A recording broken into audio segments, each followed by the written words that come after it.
চাই, আল্লাহর আইন চাই, আল্লাহর আইন চাই।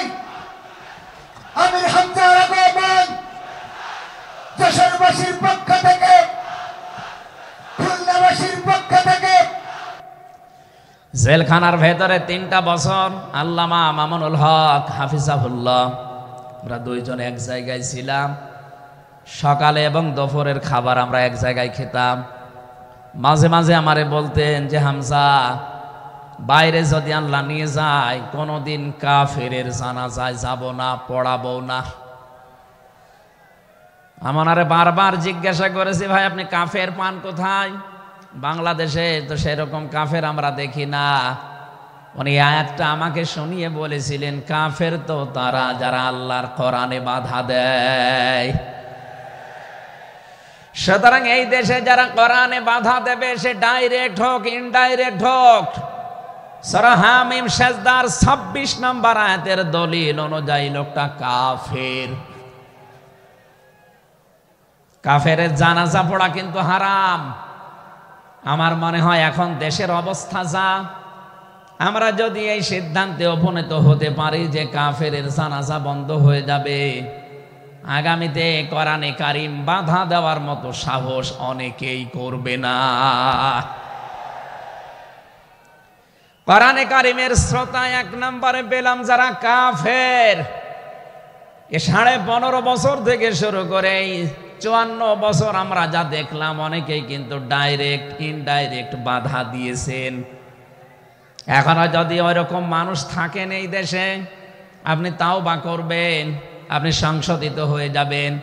আর যেহেতু এখন সংস্কার চলছে, আপনি নিজেকেও সংস্কার করে নেবেন। কোরআনের শ্রোতা হিসাবে আমরা 2 নম্বরে পেয়েছি তাদের নাম।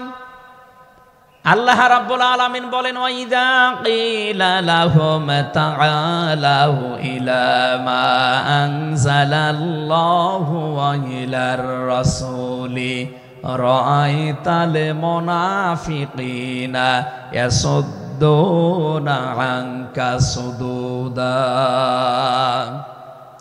সূরা নিসার 61 নম্বর আয়াতে আছে, হে নবী, মানুষদেরকে আপনি যখন বলবেন আসো আল্লাহর বিধানের দিকে আসো, রাসূলের জীবনের দিকে আসো, আপনি দেখতে পাবেন অনেক মানুষ শুনতেও আসবে কোরআন, আপনার কথাও শুনতে আসবে।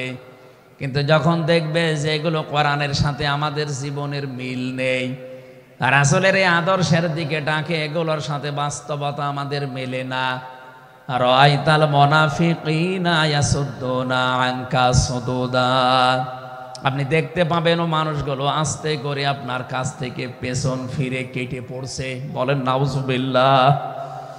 সুতরাং কোরআন শুনতে এসে যেগুলো যাদের জীবনে মিলবে না, এই মানুষগুলো যদি মন খারাপ করে, রাগ করে, যে কোনো কায়দায় চলে যেতে চান, আপনি মনে করবেন মুনাফিকের জার্ম আপনার ভেতরে আছে। আল্লাহ আমাদের হেফাজত করুন, বলেন আমিন। 3 নম্বর শ্রোতার বর্ণনা পেয়েছি সূরা আনফালের 2 নম্বর আয়াতে।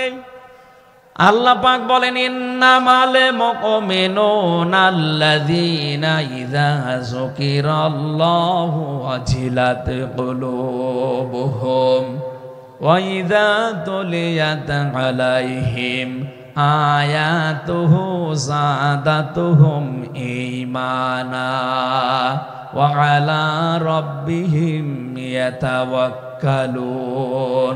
চিৎকার করে বলেন আল্লাহু আকবার। আল্লাহ পাক বলেন, আমার দৃষ্টিতে তো কোরআনের শ্রোতা আসল এবং মুমিন তারা, যাদের সামনে আমার নাম উচ্চারণ হলে তাদের অন্তরাত্মা কেঁপে ওঠে, আমার আয়াতগুলো তাদের সামনে তেলাওয়াত হলে এ মানুষগুলোর ঈমান ভেতরে যা আছে এটা আরো বেড়ে যায়। এখানে যাদাতুহুম ঈমান আর ব্যাখ্যায় আমি দেখেছি, শরীরের পশমগুলো দেখবেন আপনি হঠাৎ খাড়া হয়ে যাবে, বাম স্তনের 2 আঙ্গুল নিচে একটা গোস্তের টুকরা আছে, ওটা কাঁপবে, কাঁপাকাঁপি করবে, একটা অনির্বচন শোক আপনি আলাদা অনুভব করবেন। এই 3টা যদি এখন আমাদের ভেতরে তৈরি হয়, আলা রাব্বিহিম ইয়াতাওয়াক্কালুন, বাড়ি যাওয়ার আগে এই সিদ্ধান্ত নিয়ে যাওয়া যাবে যে আল্লাহ ছাড়া আর কারো উপরে আমরা ভরসা করি না। বলেন সুবহানাল্লাহ। এই তিনটা আয়াত দিয়ে আমি বোঝাতে চেয়েছি কাফের কারা, মুনাফিক কারা, আল্লাহর দৃষ্টিতে মুমিন কারা। 3 নাম্বারে এই তরিকায় যদি আমরা এই 3টি গুণ অর্জন করতে পারি, আজকে আল্লাহর কথাগুলো শুনলে আপনার ভেতরে কাঁপ ধরবে। 2 নাম্বারে আল্লাহর আয়াত তেলাওয়াত হবে, যখন বুঝতে পারবেন যে কি বলে। ওয়াইদা সামিউ মা উনজিলা ইলার রাসূলি তারা আয়ুনাহুম তাফিদু মিনাদ দামি মিম্মা আরাফু মিনাল হক ইয়াকুলুনা রব্বানা আমান্না ফাকতুবনা মা'আশ শাহিদিন। সূরা মায়েদা 7 নাম্বার পারার 1 নাম্বার পৃষ্ঠার 1 নাম্বার লাইনের 83 নাম্বার আয়াতে আছে। তাফসিরে ফি জিলালিল কোরআন থেকে শোনাচ্ছি। রব্বুল আলামিন বলেন, নবী আপনি যখন ওদের সামনে পড়বেন, আমার এই আয়াতগুলো যখন ওরা মন দিয়ে শুনবে, অনুধাবন করতে পারবে, উপলব্ধি করার যোগ্যতা যাদের আছে, আপনি দেখবেন ওদের চোখ দিয়ে মনের অজান্তে পানি পড়ছে। এজন্য অ্যাক্টিভ হন আরো, কারণ কোরআন শোনার 2টা নিয়ম আল্লাহ দিয়েছেন। ফাসতামিউ লাহু ওয়া আনসিতু, শুধু শোনা না, তাহলে সামিয়া দিতেন। আল্লাহ ফাসতামিউ দিয়েছেন, এজন্য মনোযোগ সহকারে শুনতে হবে। আজকের তেলাওয়াতকৃত আয়াত থেকে আমরা তাফসীর আকারে কথা বলবো ইনশাআল্লাহ। 2 নাম্বারে চুপ থাকা লাগবে। আমি এখনো অনেককে দেখতে পাচ্ছি এদিকে ওদিকে তাকাচ্ছেন, গল্প করছেন। আশা করছি কোরআনে বর্ণিত আল্লাহর এই 2টা নির্দেশ আপনি মেনে নেবেন।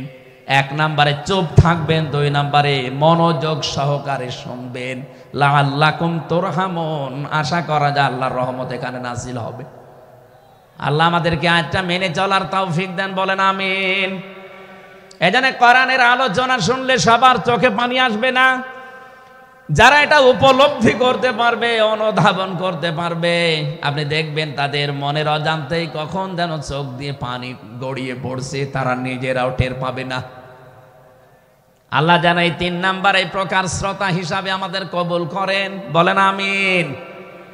দরুদ আর সালাম পাঠ করছি আমাদের নবী মুহাম্মদুর রাসূলুল্লাহ সাল্লাল্লাহু আলাইহি ওয়াসাল্লামের প্রতি, যার প্রতি কোরআনে কারীম আল্লাহ নাযিল করেছেন। সেই কোরআনকে যদি আপনি জিজ্ঞাসা করেন, হে কোরআন, যার উপরে নাজিল হলে তার সম্পর্কে তোমার ভেতরে কোনো কিছু আছে, কোনো পরিচয়? আল্লাহ রাব্বুল আলামিনের কোরআন আমাদেরকে শোনাচ্ছে, ওয়াইদ ক্বালা রাব্বু ওয়াইদ ক্বালা ঈসা ইবনু মারইয়ামা ইন্নী রাসূলুল্লাহি ইলাইকুম মুসাদ্দিকাল লিমা বাইনা ইয়াদাইয়া মিনাত তাওরাত।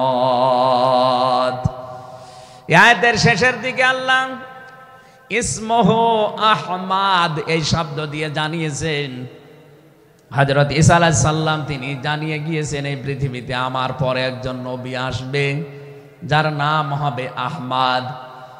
আমাদের নবীর পরিচয়টা আল্লাহ কোরআনে কারীম যিনি নাযিল করলেন তার উপরে, তার ভেতরেই তার নামটা আল্লাহ সংরক্ষণ করে দিয়েছেন। প্রশ্ন আসতে পারে, এক একজনের তো বহু নাম আমরা দেখি। হে কোরআন, তোমার ভেতরে কি মুহাম্মাদুর রাসূলুল্লাহ সাল্লাল্লাহু আলাইহি ওয়াসাল্লাম এই নাম তোমার ভেতরে আল্লাহ কি তার সম্পর্কে দিয়েছেন নাকি? আমরা যে তেলাওয়াত করেছি সূরা ফাতিহা, এই সূরা থেকে যেহেতু আজকে আলোচনা করব, এই সূরার প্রথম আয়াতে আমার আল্লাহ আমার নবীর নামকে উল্লেখ করে জানিয়েছেন। এটা 29 নাম্বার আয়াত, মুহাম্মাদুর রাসূলুল্লাহ। সূরা ফাতিহার 29 নাম্বার আয়াতটা আমরা পড়েছি 4 ভাগের 1 ভাগ। এই আয়াত থেকে আমরা আজকের আলোচনার বিষয় সাজিয়েছি।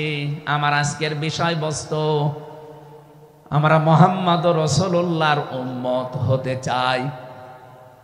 সত্যি যদি আল্লাহর দৃষ্টিতে বিশ্বনবী মুহাম্মদুর রাসূলুল্লাহর উম্মত আমরা হতে চাই, মাস্ট বি তেলাওয়াতকৃত আয়াতের এই বর্ণিত গুণগুলো আমাদের এখন থেকেই অর্জন আরম্ভ করা লাগবে। আমি সহ যারা এসেছি অবশ্যই আল্লাহ এই গুণগুলো এখন থেকে যেন পালন করার তৌফিক আমাদেরকে দান করেন, আমিন। সূরার নাম সূরা ফাতিহা। ফাতাহ মানে বিজয়। এ সূরার প্রথম আয়াতের ভেতরে এই শব্দটা আছে, এখান থেকেই নামকরণ করা হয়েছে। আল্লাহ রাব্বুল আলামিন বলেন, ইন্না ফাতাহনা লাকা ফাতহাম মুবিনা। অবশ্যই হে নবী, আমি আপনাকে একটা সুস্পষ্ট বিজয়ের সুসংবাদ দিচ্ছি। এই বিজয়ের ঘটনা তো ঐতিহাসিকভাবে ইবনে কাসিরের ভেতর থেকে আমি শিক্ষার জন্য এবার বলছি। এদিকে খুব অ্যাক্টিভ হয়ে থাকবেন। ফাতিহার 18 নম্বর আয়াত। আমার যতটুকু পড়াশোনা আছে, আমার যতটুকু লেখাপড়ার স্টাডি আছে, এই আয়াতটা এখন বাংলাদেশে সবচাইতে বেশি প্রয়োজন। সূরা ফাতিহা 18 নম্বর আয়াত। যে যেখানে আছেন, দাঁড়িয়ে আছেন, বসে আছেন, শুয়ে আছেন, কান এবার খাড়া করে দেন। হুদায়বিয়ার সন্ধির যে ঘটনা আমরা শুনেছি এতদিন পর্যন্ত, শুধু শুনেছি অনেকে, কিন্তু এখান থেকে শিক্ষাটা আজ অনেকে নেয়নি। বাংলাদেশের এখন যে অবস্থা, এই শিক্ষা নেওয়ার সময় এখনই।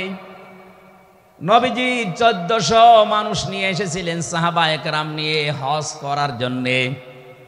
হুদায়বিয়া নামক যে জায়গাটা এখন কূপ আছে, এখানে এই জায়গায় নবীজি আশ্রয় নিলে আস্তানা গাড়লেন, তাঁবু গাড়লেন।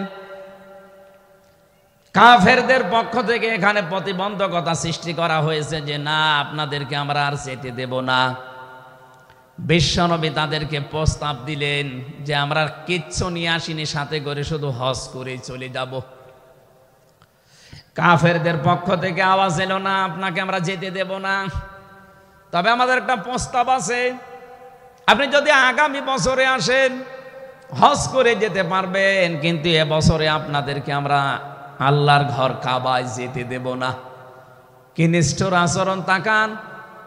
আল্লাহ পাকের নবী আল্লাহর ঘর তাওয়াফ করবে, বাধা দিচ্ছে যারা আল্লাহকে বিশ্বাস করে না তারা। এ বাংলাদেশে 50টা বছর কোরআনে কারীম প্রচার করেছে যারা, কোরআনের পাখি শহীদ আল্লামা দেলাওয়ার হোসাইন সাইদি রহমতুল্লাহ আলাইহি, তার নামে মামলা দেওয়া হয়, কেস দেওয়া হয়, তিনি নাকি ধর্মীয় অনুভূতিতে আঘাত দিয়েছে। আমার তো মনে হয় 1500 বছর আগে নবীজিকে যারা বাধা দিয়েছিল আল্লাহর ঘর কাবায় হজ করতে দেবে না, 1500 বছর পরে যেন তাদের প্রেতাত্মারাই ফিরে এসেছে। আল্লাহর নবী বললেন ঠিক আছে, ওসমানকে পাঠালাম। হযরত ওসমান ইবনে আফফান রাদিয়াল্লাহু তাআলা আনহু তিনি গেলেন। হযরত ওসমানকে তারা আটক করার পরে ঘোষণা দিয়ে দিল, কতিলা ওসমান ইবনে আফফান, ওসমানকে হত্যা করা হয়েছে। এ সংবাদ যখন নবীজির কাছে এসেছে, যশোরবাসী খুব খেয়াল করেন, এখানে হযরতে ওসমানকে তারা হত্যা করার ঘোষণা দিয়ে মিথ্যা একটা সংবাদ পাঠিয়ে দিয়েছে নবীজির কাছে। নবীজি সাহাবায়ে কেরামকে বললেন, যারা ইহরামের কাপড় পরে এসেছিলে সব এখন খুলে ফেলো। সাহাবায়ে কেরাম বলেন, হে রাসূল, ইহরামের কাপড় খুললে হজ? বলে হজ আগামী বছর। বাংলার মুসলমানেরা, আমি কেন বলছি আয়াতটা 2-1 মিনিট পরে আপনি টের পাবেন। দ্বিতীয় নম্বর, নবীজি বললেন আজকে রমজান মাস, এটা রমজান মাসের এখন আর আধা ঘন্টা 1 ঘন্টা সময় আছে মাত্র ইফতারি করার, এখনই ভেঙে ফেলো, ইফতারি করে ফেলো। দরকার আগামীতে রোজা আবার রমজান সিয়াম আবার করে দেওয়া যাবে। যে 2টা সিদ্ধান্ত নিলেন, 2টাই ফরজ, একটা রোজা একটা হজ। নবীজি কিন্তু জানতেন ইহরামের কাপড় খুলে ফেললে হজ ভেঙে যাবে, আর একটু পরেই তো ইফতারি করলে রোজাটা হয়ে যায়। বিশ্ব নবী বলেন না এক্ষুনি রোজা ভেঙে ফেলো। আবার বলছে কান খাড়া করেন, আমি কিন্তু 2 মিনিটের ভেতরে জায়গায় যাব। এত বড় দুইটা বড় বড় ফরজ বিধান নবীজি লঙ্ঘন করছেন, কারণটা কি? কারণ একটাই, ওরা একজন নিরপরাধ মানুষকে আটক করে হত্যার ঘোষণা দিয়েছে। আপনি বাংলাদেশকে 15.5 বছরের সাথে ওই ঘটনাটা মিলান। একটা নিরপরাধ মানুষ, মাত্র একজন, তাকে আটক করে হত্যার ঘোষণা দেওয়ার কারণে যদি নবী মুহাম্মদ রাসূলুল্লাহ হজ ছেড়ে দিতে পারেন, রোজা ছেড়ে দিতে পারেন, তিনি ওই বাবলা গাছের নিচে হাত দিলেন। সাহাবায়ে কেরামকে বললেন আমার হাতের উপরে সবাই হাত লাগাও, আমি আজকে তোমাদেরকে বায়াত গ্রহণ করাবো, শপথ নেব তোমাদের কাছে। 1399 জন নবীর সাথে আছে, আর হযরত ওসমানকে যেহেতু তারা আটক করেছে, এই 1399 জন সবাই নবীজির হাতের উপরে একটার পরে হাত দিতে আছে। বিশ্ব নবী ডাক দিয়ে বলেন সাহাবীরা, জিবরাইল এই মাত্র সূরা ফাতিহা এই সূরার 18 নম্বর আয়াতটা আমাকে তেলাওয়াত করে শুনিয়ে গেল। জিবরাইল এসেছিল, তোমরা কেউ দেখতে পাওনি। জিবরাইল আয়াতটা শুনিয়েছে, লাকাদ রাদিয়াল্লাহু আনিল মুমিনিনা ইয ইউবাইউনাকা তাহতাশ শাজারাতি ফাআলিমা মা ফি কুলুবিহিম ফানজালাস সাকিনাতা আলাইহিম ওয়া আসাবাহুম ফাতহান করিবা।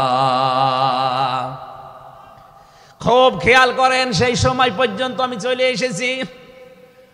নবীজি নিজের বাম হাতটা সাহাবায়ে কেরামদের উপরে রেখে বললেন, সাহাবীরা আজকের এই বায়াতের উপরে, শপথের উপরে আল্লাহ পাক নিজেই জানিয়েছেন যে তিনি রাজি হয়ে গেছেন। আয়াতটা শুরু করার আগে আল্লাহ 2টা তাকিদ দিয়েছেন, লাম এবং কদ। লাকাদ রাদিয়াল্লাহু আনিল মুমিনিন, আল্লাহ পাক বলেন আমি নিজে মুমিনদের উপরে অবশ্যই অবশ্যই রাজি হয়ে গেছি।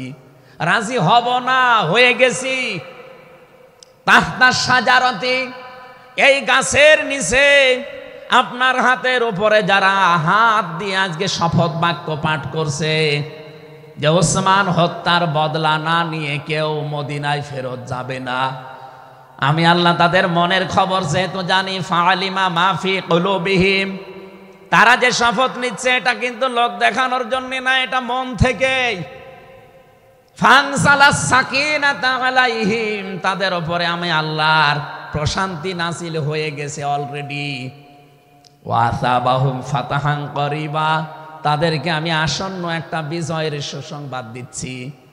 সুতরাং এই বায়াতের রিদওয়ানের উপরে যেহেতু সবাই হাত দিয়েছে, ওসমানের হাতটা এখানে নেই, হে নবী আপনার বাম হাতটা উপরে তুলে ধরেন, এইটাই আমি ওসমানের হাত হিসাবে মেনে নিলাম। তার মানে 1400 মানুষের উপরে আমি আল্লাহ অলরেডি রাজি হয়ে গেছি। আমার মুসলমান ভাইরা, এবার আমি খেয়াল করার জন্য আর একবার বলছি, এইটা বলার জন্য আমি এতক্ষণ ঘুরছিলাম। একটা নিরপরাধ মানুষকে ওরা মিথ্যা তথ্য ছড়িয়েছে যে আটক করা হয়েছে, মেরে ফেলা হয়েছে, হত্যা করা হয়েছে।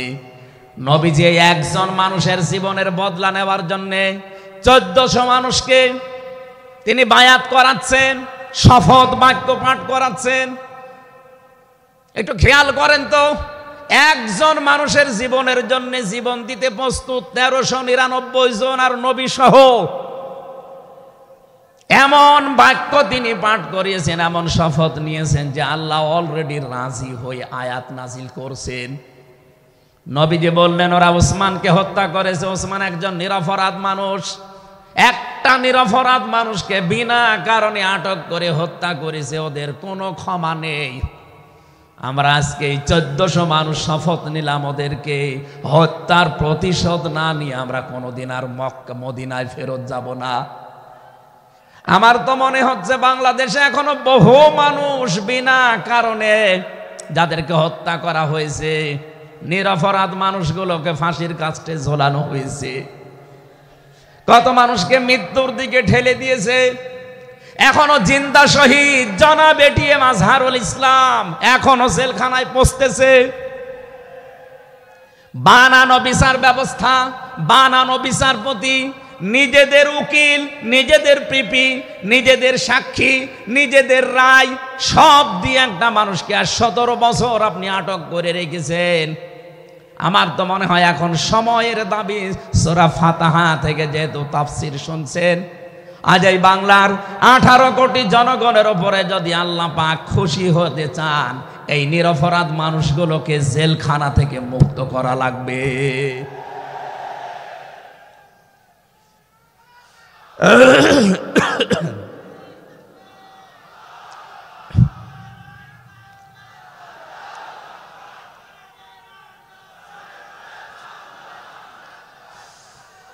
যশোরবাসী আল্লাহ রাব্বুল আলামিন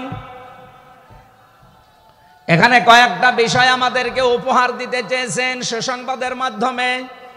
1 নম্বরে আল্লাহ বলেন আমি রাজি হয়ে যাব। 2 নম্বরে ওদের মনের মূল কথাগুলো যেহেতু আমি জানি, সুতরাং যারা নারায়ে তাকবীর আল্লাহু আকবার স্লোগান দিয়ে এই মাজলুম মানুষটার পক্ষে অবস্থান নিলেন, আমার তো মনে হচ্ছে ফানজালাস সাকিনাতা আলাইহিম, আল্লাহ পাক তার রহমত এখন এদেশের উপরে নাজিল করবে। 2 নম্বরে ওয়াসাবাহুম ফাতাহান করিবা, একেবারে সুপ্রসন্ন নিকটবর্তী বিজয় আমাদেরকে আল্লাহ এই মাজলুম মানুষটার পক্ষে দাঁড়ানোর কারণে দেবে। আমি আজকেও একজন জেলখাটা মানুষের সাথে কথা বলছিলাম, তিনিও প্রায় 3.5-4 বছর জেলে ছিলেন। তিনি জ্বালাচ্ছিলেন যে হামজা ভাই, আসলে আমরা যারা জেলে ছিলাম তারা ছাড়া এটা বোঝানো সম্ভব না। বহু মানুষ বিনা অপরাধে, বিশেষ করে 15.5 বছরে তো হবে, বিনা কারণে বিনা অপরাধে কিচ্ছু জানে না, বছরের পর বছর জেলে পচতেছে। ওরা যদি একজন নিরপরাধ মানুষকে মিথ্যা কথা ছড়িয়ে দেওয়ার কারণে নবী যেরকম সিদ্ধান্ত নিতে পারে, আজ বাংলার 18 কোটি মানুষ দল বেদল সব ভুলে গিয়ে নিরপরাধ যত মানুষ জেলে ভর্তি আছে, গুম হয়েছিল, খুন হয়েছিল যারা, এদের পক্ষে দাঁড়াতে যদি সত্যি আপনি মন থেকে এগিয়ে আসতে পারেন, আল্লাহর কসম আমাদের সামনে আল্লাহ বিজয় দেখাবেন। বিজয় আমরা দেখতে পাচ্ছি সূরা কসস 20 নম্বর পারার 4 নম্বর পৃষ্ঠার 15 নম্বর লাইনের 5 নম্বর আয়াত। বাড়িতে যে আয়াতটার তাফসীর দেখবেন, আল্লাহ রাব্বুল আলামিন বলেন নুরিদু আন্নামুন্না আলাল্লাযীনা ইসতাদঈফু ফিল আরদ ওয়া নাজআলাহুম আইম্মাতা ওয়া নাজআলাহুমুল ওয়ারিসিন। আমি আল্লাহ একটা ইচ্ছা করলাম, হাজার হাজার বছর আগে হে নবী, এই পৃথিবীর ময়দানে ফেরাউন নামে একটা লোক ছিল।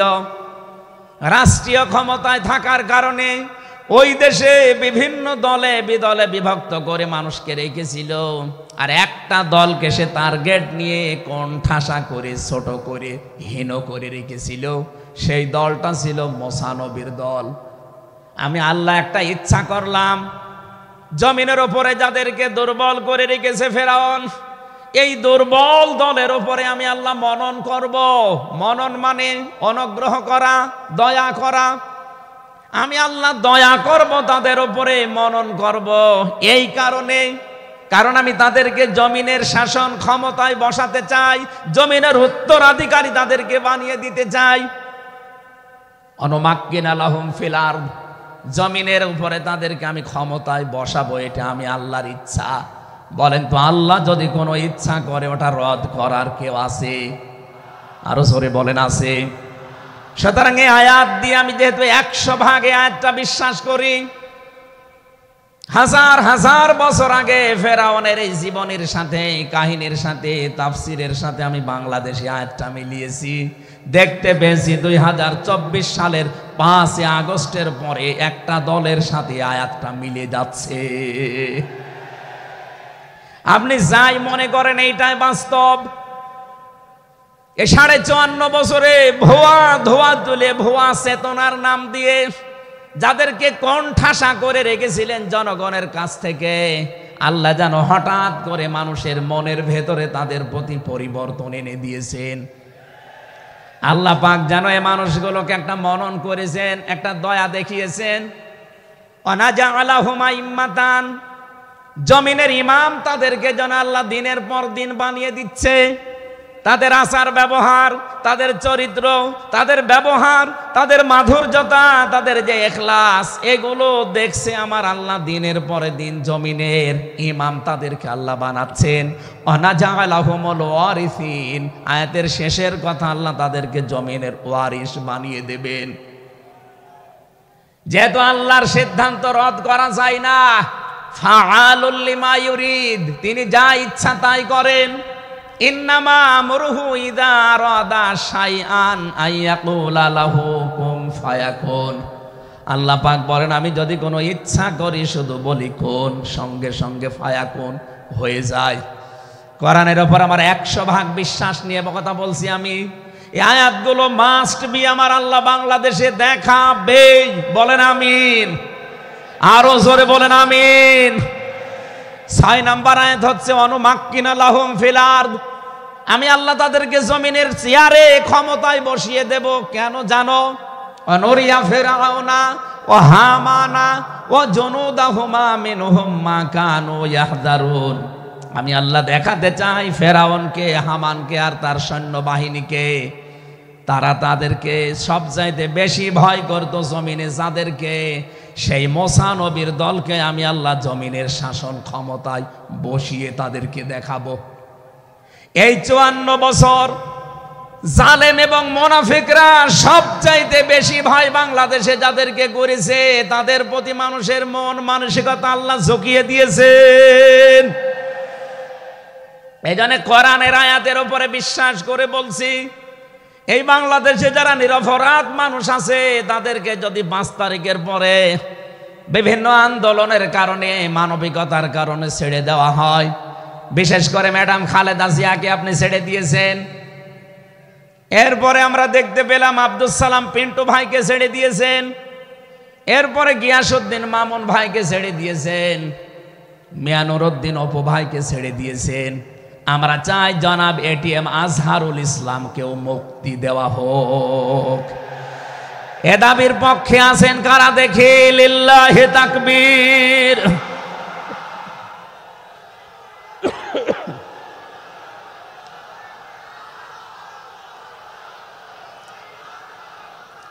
আলহামদুলিল্লাহ। ভাই, আমি আয়াতটা পড়লাম এই জন্যে, 1500 বছর আগে একটা নিরপরাধ মানুষের পক্ষে দাঁড়ানোর কারণে যদি আল্লাহ এতগুলো সুসংবাদ দিতে পারে, সাকিনা নাজিল করা, সুপ্রসন্ন, একেবারে নিকটবর্তী বিজয় দেওয়া, আমরা যদি আজ নিরপরাধ মানুষগুলো যারা আজ জুলুমের শিকার হয়ে 15.5 বছর 17 বছর মানবেতর জীবন যাপন করছে, আমি তো 3 বছর তার ভুক্তভোগী।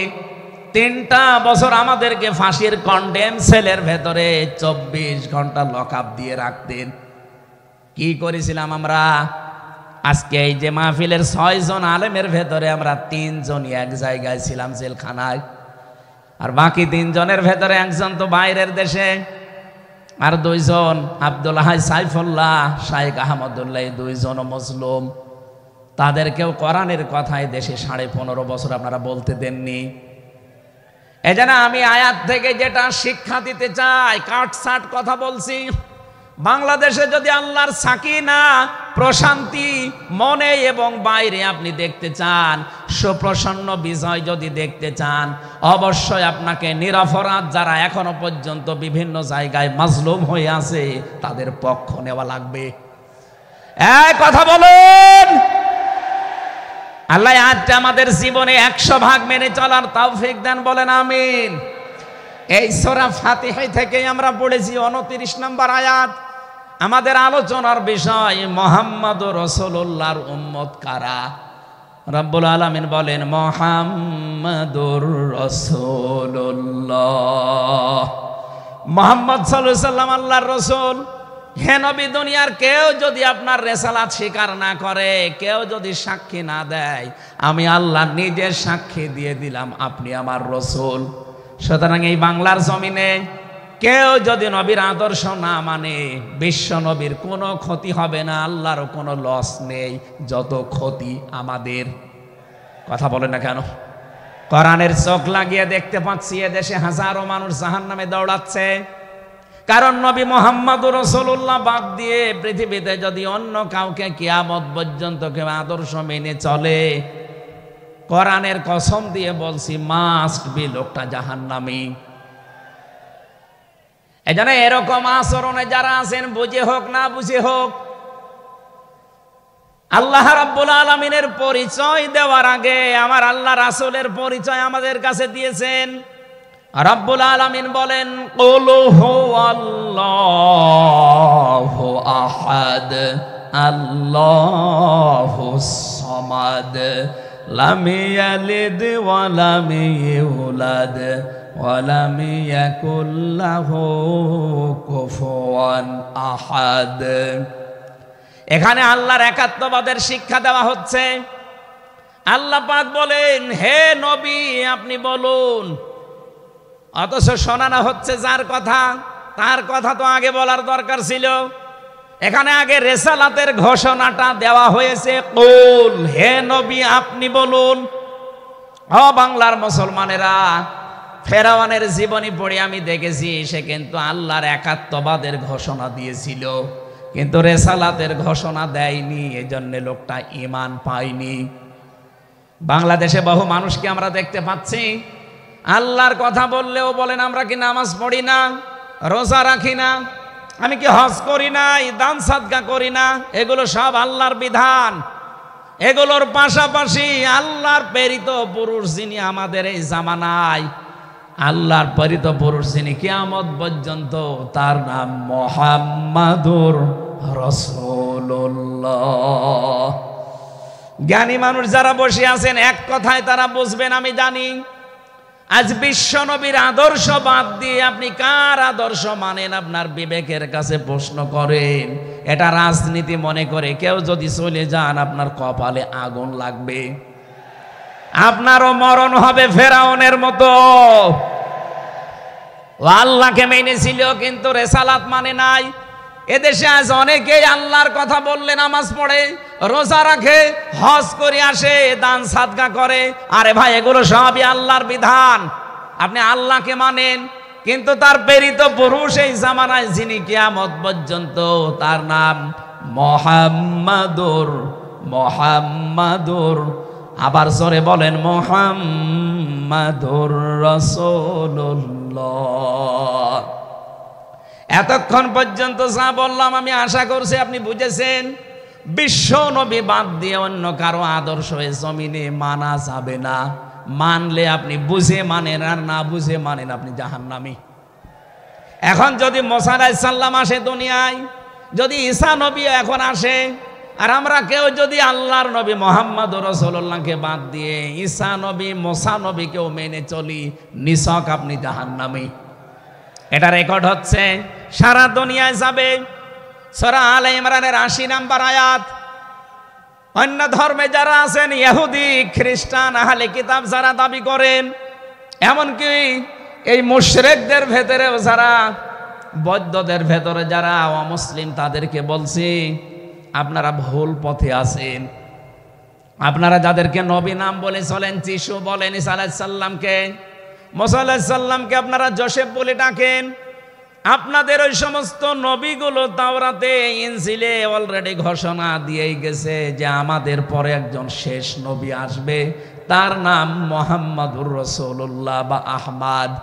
তাকে যদি তোমরা জীবদ্দশায় পেয়ে যাও, পৃথিবীর সব কিছু ছেড়ে দিয়ে তার আদর্শটা গ্রহণ করবা, নয়তো পথভ্রান্ত হয়ে পথভ্রষ্ট হয়ে জাহান্নামে যাওয়া লাগবে। যাকে মেনে চলার দাবি করেন সেই যিশু, সেই যোসেফ, হযরত ঈসা নবী, হযরতে মুসা নবী, তারাই যেহেতু ঘোষণা তাওরাতে ইনজিলে দিয়ে দিয়েছে, হয়তো আপনাদের পুরোহিত যারা, ধর্মগুরু যারা, ঠাকুর যারা আপনাদেরকে শোনায় না। এই সত্য বিধান আপনি ইনজিলে পড়েন। আমার শেষের শব্দ ছিল ফিত তাওরাতি ওয়াল ইনজিল। এই দুইটা কিতাব আপনারা পড়ে দেখবেন, এখানে আমাদের নবী, শেষ নবীর বর্ণনা আছে 903 জায়গায়। বলেন আল্লাহু আকবার। আল্লাহ পাক প্রথম শব্দে জানাতে চেয়েছেন, হে নবী, কেউ যদি আপনাকে স্বীকার না করে, কেউ না মানে, আমি আল্লাহ নিজে ঘোষণা দিলাম, ওয়াল্লাযীনা মাআহু আশিদ্দাউ আলাল কুফফার। আপনার সঙ্গে সাথে যারা হবে, আপনার সাথে যারা থাকবে, আপনার উম্মত বলে যারা কিয়ামত পর্যন্ত দাবি করবে, তাদের ভেতরে এই গুণগুলো মাস্ট বি পাওয়া যাবে। যশোরবাসী, এবার আপনাদের জন্য আপনি মিলান তো এই আয়াতটা নিজের জীবনে আছে কিনা। ওয়াল্লাযীনা, আর যারা, মাআহু, আপনার সঙ্গে থাকবে, আশিদ্দাউ আলাল কুফফার, তারা কাফেরদের প্রতি বজ্রকণ্ঠ হবে। কালকে মাওলানা মামুনুল হক, আমি ছিলাম কালকে চট্টগ্রামের ফেনীতে, একটু লাইভ দেখেছি। উনি কিন্তু শেষের দিকে এটা জানিয়েছেন, ওঠো বজ্রমুঠি করো, ঘোষণা দাও। এ কথা বলেনি? এই কথা বলেন না কেন? ওনার এইটাই সামারাইজ, আশিদ্দাউ আলাল কুফফার, কাফেরদের প্রতি কঠোর হওয়া লাগবে। সেই সময় এখন অলরেডি চলছে। প্রতিবেশী নামে আমাদের যারা আছে, যেহেতু প্রতিবেশী পাল্টানো যায় না, এজন্য আমরা বেশি কিছু বলছি না। আমরা আশা করব যে প্রতিবেশীর চরিত্র পাল্টাবে। নবীজি প্রতিবেশী সম্পর্কে এত বেশি কথা জানিয়েছেন, মাঝে মাঝে বলতেন, জিবরাইল, প্রতিবেশী সম্পর্কে যত কথা তুমি বলো, মনে হয় যে আমার জমি জায়গার ভাগও দেওয়া লাগবে। যেহেতু এত দামি জিনিস প্রতিবেশী, এত গুরুত্বপূর্ণ, আপনাদেরকে তো আমরা আর পাল্টাতে পারবো না, আমাদের জমির সাথে আপনাদের জমি। এই জন্য বলছে আপনারা চরিত্র পাল্টাবেন। আপনি মাইক্রোসফট, ভয়েস অফ আমেরিকা, এগুলো সব খ্রিস্টানরা, ইহুদিরা চালায়। তারা আজ তামাম দুনিয়ার 257টা রাষ্ট্রে কিন্তু বিশ্বে সবচাইতে বেশি মিথ্যা কথা বলা হয় ভারতে। পৃথিবীর 257টা রাষ্ট্রের ভেতরে সবচাইতে বেশি সংখ্যালঘুরা নিরাপত্তার সহিত বাস করে বাংলাদেশে। অথচ এই দুইটাই এতদিন, 54 বছর আমরা স্বাধীন হয়েছি, 54টা বছরে আমাদের পেছনে এই মিথ্যা দুইটা তথ্যই প্রতিবেশীরা ছড়িয়েছে। সারা দুনিয়ার মোড়লদেরকে বলতো যে বাংলাদেশে সংখ্যালঘু নির্যাতন হয়। এদেশের গোবিন্দ পরামানিক, কুমার কি সেন যেন, কয়েকজন মিলে তারা বিবৃতি অলরেডি মাঝে মাঝাই দিচ্ছে যে আগস্টের 5 তারিখের পর থেকে বাংলাদেশে আমরা সবচাইতে বেশি নিরাপত্তায় আছি সংখ্যালঘুরা। এখনো তো কোরআনে কারিম এই দেশে কায়েম হয়নি। আমি কোরআনের এই অনুষ্ঠান থেকে আপনাদেরকে গ্যারান্টি দিতে পারি, আল্লাহর কসম, কোরআনে কারিম যদি এদেশের রাষ্ট্রীয় ক্ষমতায় চলে আসে, বাংলাদেশের সবচাইতে বেশি নিরাপদে থাকবে সংখ্যালঘুরা। একজন মুসলমানের মাথায় যদি কেউ আঘাত করে, একটা গুনাহ হবে। একটা অমুসলিমের গায়ে যদি কেউ আঘাত করে, ডবল গুনাহ হবে। বাংলার মুসলমানেরা অনেকে মনে করেন যে এটা মনে হয় নতুন হাদিস। না, আপনি একজন মুসলমানকে আপনি মারলেন, আপনার নিজের ভাই, সে আল মুসলিম ও আখুল মুসলিম, কিন্তু অমুসলিম আপনার ভাই। এ কথা কোরআনেও নেই, হাদিসেও নেই। কে কথা বলেন না কেন? 3টা বিষয় যদি কারো ভেতরে পান, সে যেই হোক। 1 নম্বরে কেউ যদি আমার কেবলাকে কেবলা মনে করে, ফাহুয়া আখি, সে আমার ভাই। 2 নম্বরে আমার জবাই করা জিনিস যদি সে খেতে চায়, ফাহুয়া আখি, সে আমার ভাই। 3 নম্বরে সে যদি আমার মতো নামাজ পড়ে, সে আমার ভাই। সুতরাং এই তিনটা বিষয় সামনে রেখে আমরা এই দেশে যারা আছি, মতের হয়তো মিল নেই, দলের হয়তো নামের মিল নেই, কিন্তু এই তিনটা বিষয় যারা মানবেন, আমার মতো নামাজ পড়বেন, আমার কাবাকে কাবা মনে করবেন, আমার জবাইকে তো ব্যস্ত আপনিও খাবেন, এটা যেই হোক এই দেশে আমরা সবাই তাকে ভাই ভাই ভাই মনে করি। কথা বলেন ঠিক কিনা? এই তিনটার বাইরে যারা আছেন তারা তো আর আমার ভাই না। তাদের সম্পর্কে কি? তারা আমার এই দেশের আমানাত। এক নম্বরে এই সংখ্যালঘু যারা আছে, হিন্দু হোক, খ্রিস্টান হোক, বৌদ্ধ হোক, মুশরিক হোক, যাই হোক, যারা আছে তাদের ওপর যদি আপনি অত্যাচার করেন, তাদের মন্দির ভাঙেন, তাদের দেবতাকে গালি দেন, তাদের মাথায় বাড়ি দেন, চাঁদাবাজি করেন, এক নম্বরে জুলুমের গুনাহ হবে, দুই নম্বরে আমানতের খেয়ানতের গুনাহ হবে। এই জন্য আমরা সাবধান থাকি। আগস্টের 5 তারিখের পরে আমরা অনেকের চরিত্র একটু ওলট পালট দেখতে পাচ্ছি।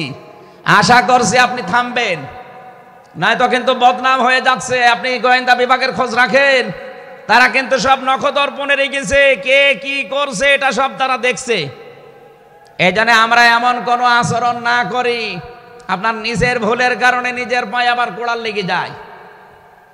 তারা সব দেখতে পাচ্ছে এই 4.5 মাসে কারা মানবতার জন্য কাজ করে, কারা দেশের জন্য কাজ করে, কারা এই 2780 জন মানুষ হাসপাতালের বেডে কাতরাচ্ছে, এদের কাছে কারা গেছে সব খোঁজ তাদের কাছে আছে।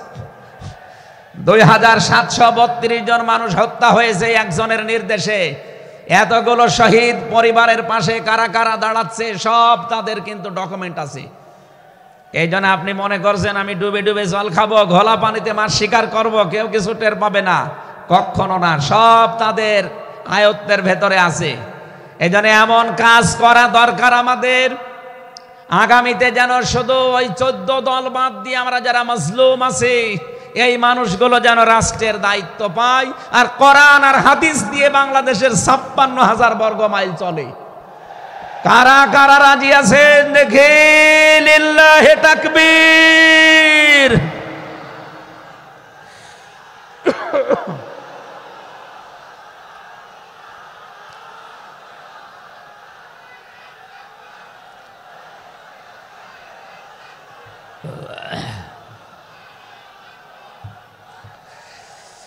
আমার ভাইরা, এবার আমি মূল কথায় যাচ্ছি। মুহাম্মদ রাসূলুল্লাহর উম্মত হতে হলে আমাদেরকে বজ্রমুষ্টি হওয়া লাগবে, ঐক্যবদ্ধ হওয়া লাগবে। যারা নবীর উম্মত, কাফের যারা, তাদের বিরুদ্ধে। আমি কাফেরের পরিচয় সে প্রথমে দিয়েছি। যে মানুষগুলো কোরআনে কারিমে বাধা দেয়, কোরআনের শিক্ষায়, কোরআনের প্রচারে, কোরআনের প্রসারে, কোরআন কায়েমে যারাই বাংলাদেশে বাধা দেবে তার নাম আব্দুল আলিম হতে পারে, কে কাফের। এদের বিরুদ্ধে কঠোর হওয়া লাগবে আপনাকে। আমি আবার বোঝার জন্য বলছি, নাম হয়তো আপনার আল্লাহর নাম আপনি নিয়েছেন আব্দুল আলিম, আব্দুল খালেক, কিন্তু আপনার কাজ যদি কোরআন প্রচারে বাধা দেওয়া হয়, ডাইরেক্ট ইনডাইরেক্ট, অবশ্যই আপনি বুঝতে পেরেছেন আমি কি বলছি। আপনি কিন্তু আর সাধারণ মানুষ নেই, আপনি মুনাফিকও নেই, আপনি মুসলমানও নেই, আপনি কাফের হয়ে গেছেন। আল্লাহ আমাদের হেফাজত করুন, বলেন আমিন। কাফেরদের যত অনুষ্ঠান আছে সেখানেও কড়াকড়ি করা লাগবে আপনাকে। কে বলেছে ধর্ম যার যার উৎসব সবার? এটা কুফরি কথা। ধর্ম যার যার, উৎসব তার তার। হ্যাঁ, কথা বলুন। মান তাশাব্বাহা বিকওমিন ফাহুয়া মিনহুম। যার সাথে যার সাদৃশ্য মিলবে, সে আচার ব্যবহারে, ধর্মীয় রীতিনীতিতে কিয়ামতের দিন তার সাথে থাকা লাগবে। কোনদিন আজ পর্যন্ত আপনি পিটিয়েও কোন হিন্দু ভাইকে গরু জবাই করেন যখন কোরবানি দেওয়ার জন্য, তাকে পাবেন। তারা জানে যেটা আমাদের ধর্মীয় অনুষ্ঠান না, এই জন্য তারা আসে না, ঠিক করে তারা আসে না। আপনি কোন কারণে সেখানে যাবেন?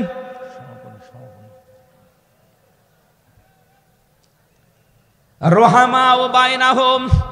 দ্বিতীয় নম্বরে আমরা পেয়েছি নিজেদের ভেতরে মহব্বত, ভালোবাসা, সম্প্রীতি, মায়া, মমতা। এটা নিজেদের ভেতরে বাড়ানো লাগবে।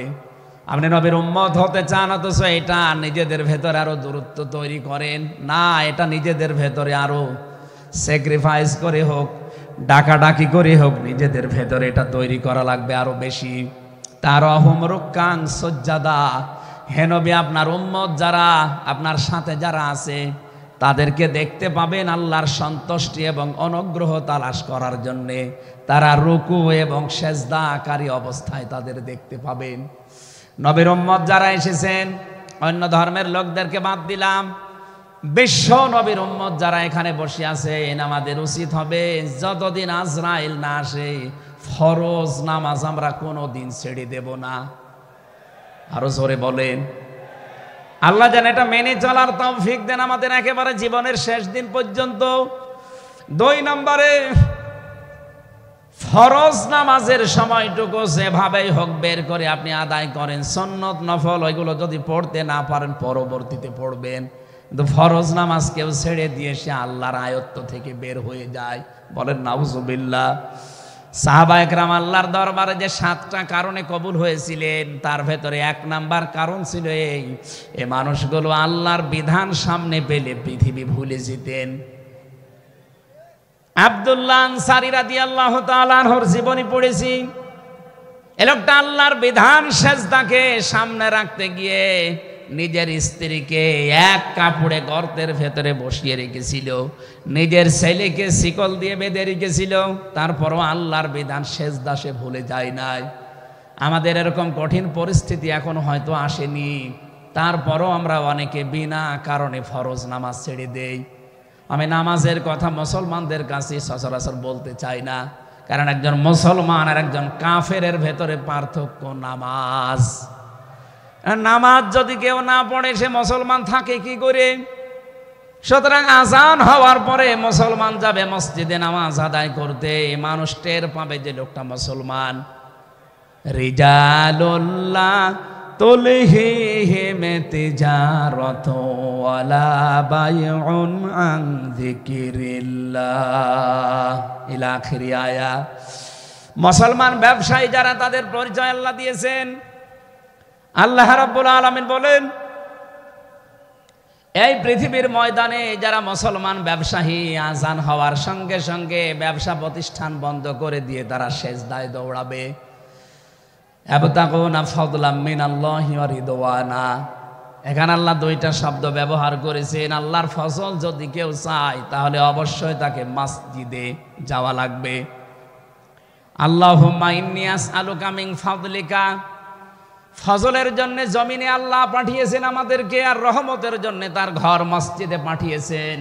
এজন্য আল্লাহর রহমতের জন্য 5 বার আল্লাহর ঘরে আমাদেরকে যাওয়ার নির্দেশ দিয়েছেন আল্লাহ।